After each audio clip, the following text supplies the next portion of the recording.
जोङो दिनै माने चिरां जिल्ला ट्राइबेल इयुथ लीग हिसाबै जोंहा पेरेन्ट बडिजों रायलायनानै माने बे दिनैनि हाबाफारिखौ लानाय जादों।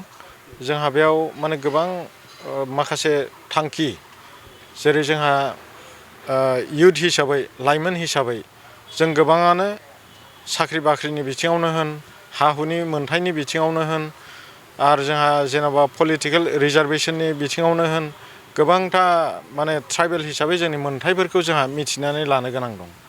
दा बेखौ नोजोर बोनानै जाहाथे जोङो जोंनि खाथि खाला थानाय माखासे फरायसाफोरखौबो जयैनो लिंथुमनानै आरो लोगोसे जोंनि दानि जेनाखि बिटिसिनि जेसेबांनाखि लाइमोनफोर दं बिथांमोननिसिम जाहाथे जोङो मोजां मोनसे मेसेज होनो हायो।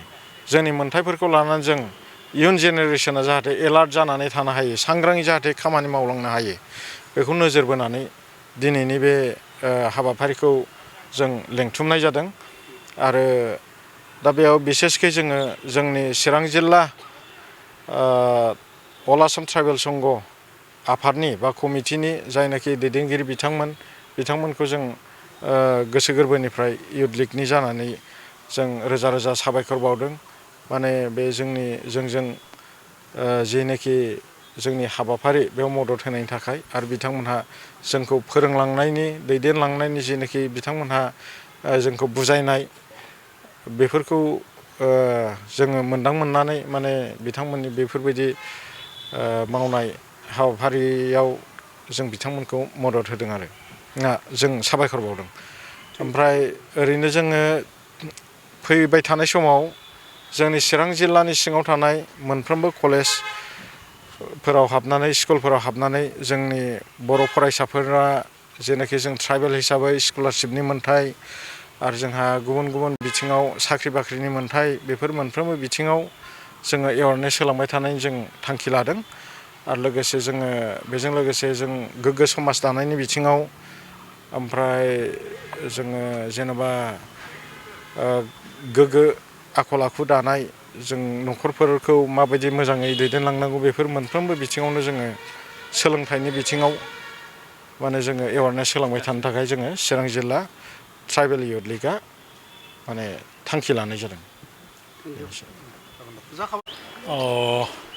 दिनै चिरां जिल्ला अल आसाम ट्राइबेल संघ कमिटिनि एनुवेल कनभेनसन आरो अल आसाम ट्राइबेल इयुथ लीगनि मोनसे स्पेशल वार्कार्स मिट बिथांमोना दिनै सानसेनि हाबाफारि लानानै खुंदों। बेवहाय आंखौबो लिंहरदों, आं आलासि महरै फैदों, नुजाफैदों। आं मिथिनो मोन्दों चिरां जिल्लानि बिथोराव जोंनि ट्राइबेल माहारिनि जेसेबां हा हुनि साख्रि बाख्रिनि राजनैतिक दिगाव आरो जनगाथनिनि सायाव बिथांमोना गुवारै सावरायलायनानै प्रस्ताब लादों आरो बे समस्याफोरखौ समाधान खालामनो थाखाय बिथांमोना सेन्ट्रेल कमिटिनो प्रस्ताब आखारै दैथायहरगोन आरो चिरां जिल्लानि बिभिन्न गामिफोराव बिथांमोना एवारनेस केम्पेइन खालायनो होननानै थिरांथा लादों। दा बे बाथ्राफोरखौ मिथिनानै आं गोजोननाय मोन्दों। जोंनि ट्राइबेल माहारिया गोदोसोनानै दङ दासिमबो। बिभिन्न जोंनि अधिकारनि सायाव जोंहा सावरायनांगौ आरो खामानि मावनांगौ दं। बिथांमोना बे हाबाफारिखौ लानानै जाफुंसार होगोन बेखौ मिजिंथिदों। दासिमबो ट्राइबेलनि जेंनाया गोबां दङ आरो बे ट्राइबेल बेलेन्स ब्लकआव गुबुन हारिनि मानसि थानायनि बाथ्रा बुंबाय थानाय जायो, नाथाय आथिखाल बिटिसि खुंथाय बेनि सायाव जेबो नोजोर होआखै। बे बेलायाव मा बुङो? बेथ' साननांगौ गोनां बाथ्रा जादों, बोरैबाबा दुखु गोनांबो बाथ्रा। अल आसाम ट्राइबेल संघनि बिटिसि बा बिटिआर एलेकायाव 10टा जिल्ला कमिटि दं।